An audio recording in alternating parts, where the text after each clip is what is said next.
What's good, YouTube? Welcome back to the Stock Hustle channel with your boy William. Today is Thursday, October 28th, the day this video will drop. It's actually being recorded on Wednesday the 27th. Full transparency as always. But as I always discuss in the videos, guys, nothing that is discussed on the videos is financial advice. It is simply financial education, trying to teach people how you don't have to slave in that 9 to 5. You can simply hustle 24/7 in the market and be just as profitable or accomplish all those financial goals and dreams you ever thought possible. True story. But let's get into it. I want to try to keep the video short. I just got done recording a video. If you didn't check it out, please do. It's in relation to an options find that I did find from the flow. Thought it was pretty interesting of a trade. I thought the trade specifically, the option trade, was pretty interesting. So I am going to play it.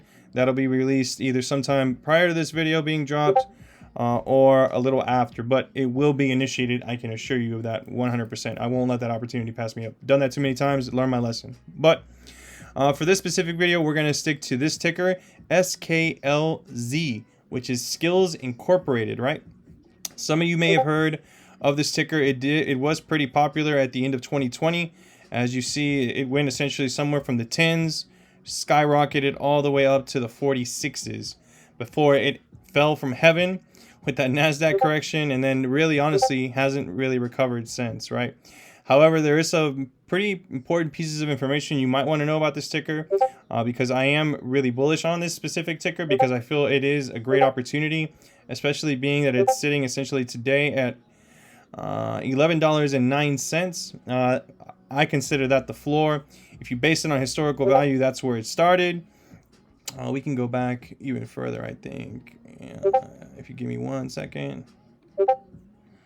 Yeah, so essentially it has lived from inception down in this $10, $9 area you can see back here.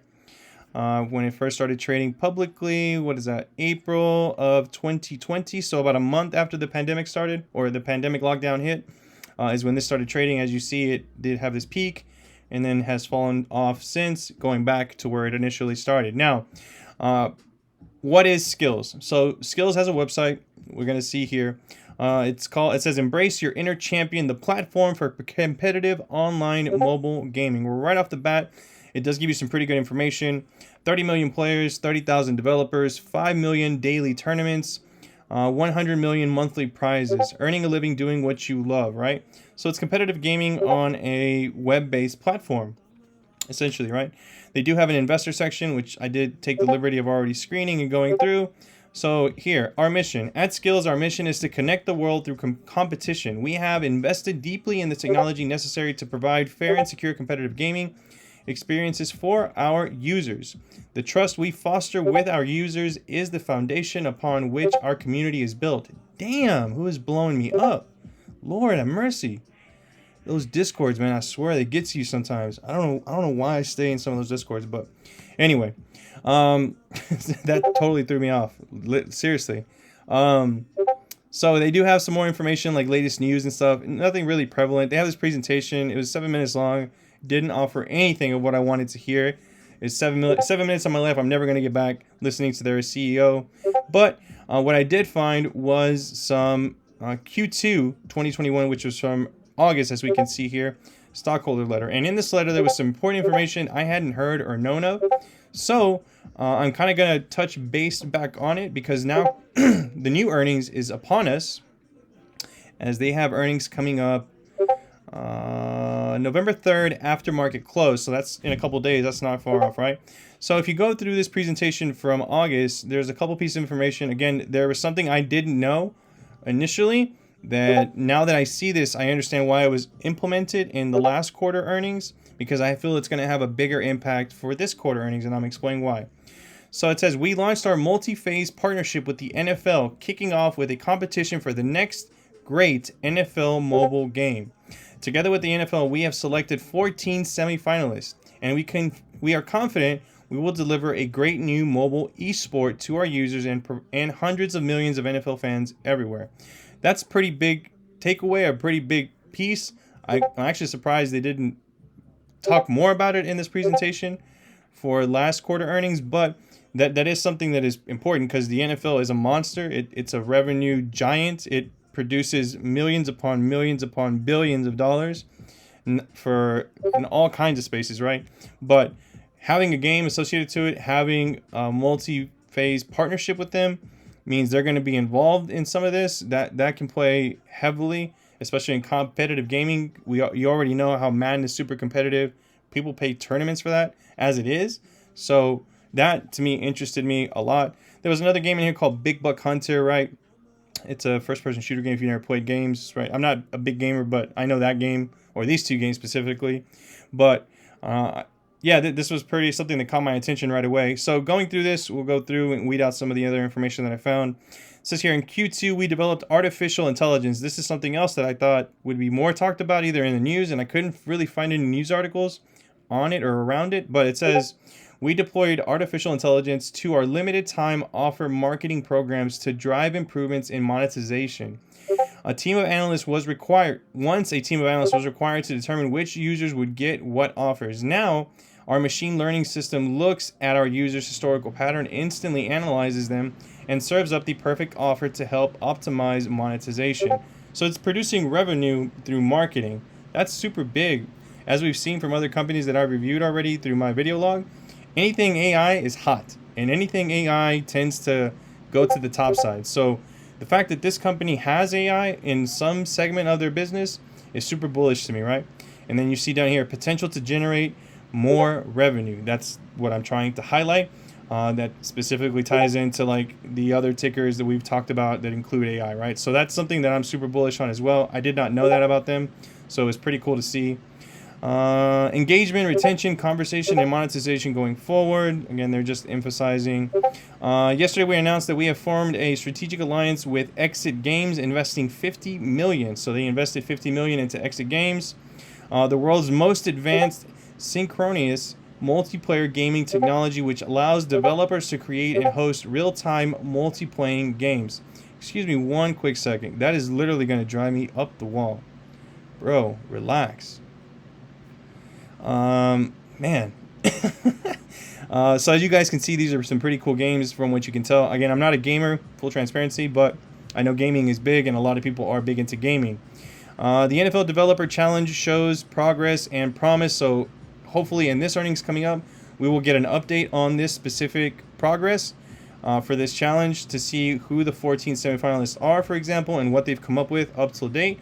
Because again, this is before the start of the, as you can see here, the 2022 NFL season, which is just around the corner. We're already at the end of October, start of November, so that's essentially 2 months away before that season will get in preliminary stages of starting. So we're getting close to this cusp, which again emphasizes why I'm so bullish, especially now that it's at this low of it going long on this play. This is specifically not an options play, and I'll show you why here in a bit. This is more of a long-term position and a long-term hold, and I can solidify that with a couple more points.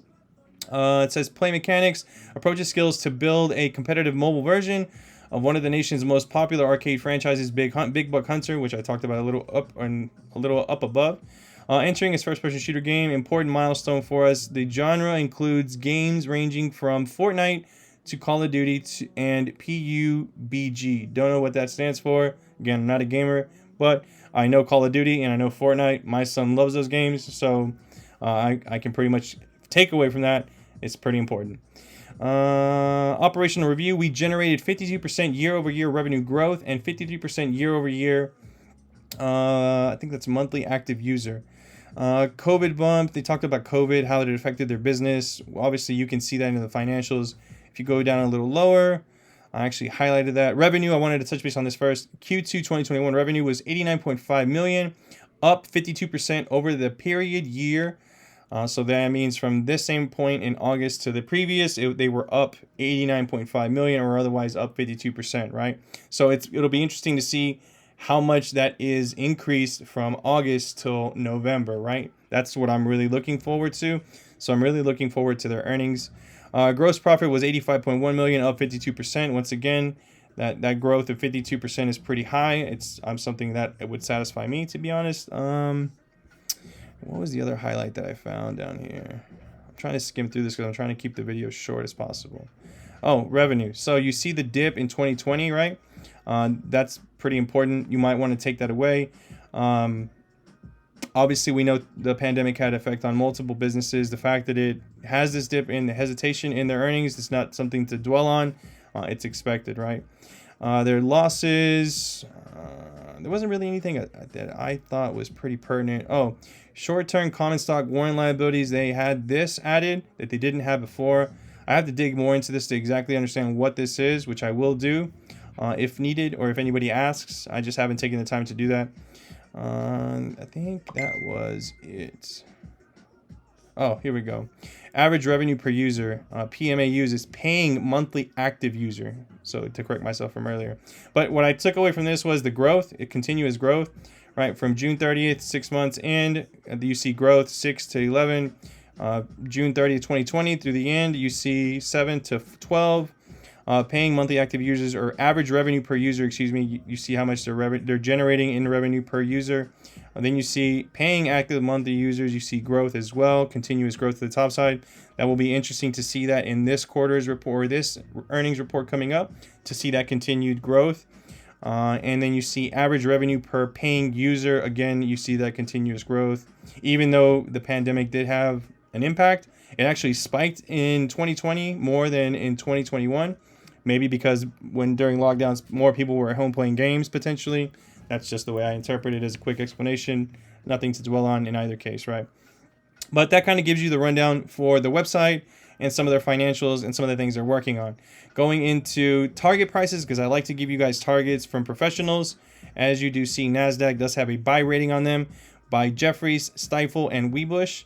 You see that they have a target projected high of 25, an average of 19, and a low of 15. Well, at 11, that gives you upside to all targets, whether it's the low, the average, or the high. Obviously, the high being the most desirable because you're talking essentially of a 10 plus swing to the top side, right? Going into institutional ownership, something I always like to talk about in my videos so you guys kind of understand who's holding what. You see ARK Invest is holding a major stake, 24 million shares. Vanguard is involved, and also BlackRock. The one I usually look for, Renaissance Technologies, is not involved currently in this play. But aside from just using these two sites, I want you guys to understand too, I am a follower of some of the hedge funds out there, specifically ARK. I am super bullish on a lot of her things she invests in. I follow her trades very closely. As you see, I have this filtered by ticker for skills in my email directly. You can see back from January 4th, she was buying it, 215,000 shares. January 5th, she picked up an additional 244,000 shares. January 19th, another almost 500,000 shares.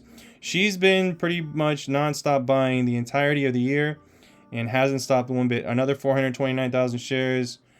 What do we got here? Where is it?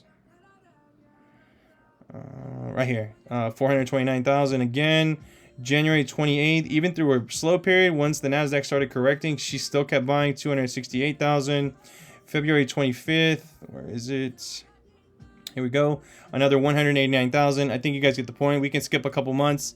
I mean, she didn't stop through March. She didn't stop through April. She didn't stop through May. She's been continuously adding and adding to this play. Another 1.2 million shares added here, for example, April 22nd. This was in the middle of that massive correction that went on from end of February to middle of May, right? We can skip up to, for example, June, middle of May, excuse me. She bought another 964,000, almost another million shares. In July 27th specifically, she picked up another 500,000 shares. I think you guys get the point. She's super bullish on this company, which is something that I have taken note of because I do follow her trades. She has sold some here and there, but for the most part, as you guys can clearly see from Marketbeat, she holds a significant stake. Second biggest position, only second to Morgan Stanley. She's holding more than Vanguard and BlackRock, and as you guys have seen from my other videos, those two giants are usually the ones that are the biggest holders in any play, right? But I think you guys get the point. As far as the flow is concerned, there's nothing that stands out in the flow specifically here in the short term. As I mentioned, this is more of a long-term play. Yeah, you can filter the flow to kind of see information you want to see if you want, right? But if we just go straight to only show us straight everything, not excluding in the money, not excluding out of the money. and just straight flow and you filter, obviously it gives you more of a bearish outlook, to be honest. But as I stated, from this specific chart, looking at this play, knowing the fact that Cathie Wood has been adding the entirety of the year, seeing that it's sitting in this lower channel of between $9 and $12, watching that the RSI is essentially a little bit elevated, so it still might correct, especially coming up to earnings. This might pull down a little bit. Normally 50 is neutral, well, 50 is neutral, excuse me. So if we're looking at that and looking at historical views of the chart, you see that for the most part, this ticker has lived below neutral, only coming out in certain areas for a little bit and then coming right back down to below neutral. So anywhere from oversold to neutral is where it's lived. But that to me only represents that this is the floor for this ticker. I don't see this going much lower than this, being that this is where it started. We've seen now what it's capable of, going up to 46. The way I see this play, the only thing this play offers is upside potential. Again, this is something you want to establish a position and go long, adding to your position on dip buys. So every time that it dips or it comes back down to this $9.06 support, you would want to buy, right, on any dip, and just continue adding and adding and adding. Long term, I feel this will pay dividends with that deal with the NFL. As long as it's discussed in earnings, that should give it another bigger push, because that deal or that game has to be in effect by the 2022 season. That was discussed in the previous earnings report.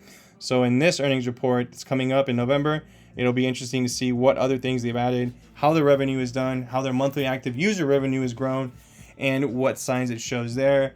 Again, in either case, whether bad or good, I will still be establishing a long position, and I will be adding to my position on dip buys moving forward. But I think you guys get the point. As always, if anybody has any questions, please leave it in the comments down below. I'll be more than happy to get to you. Don't forget, you can always hit me up on Twitter or IG.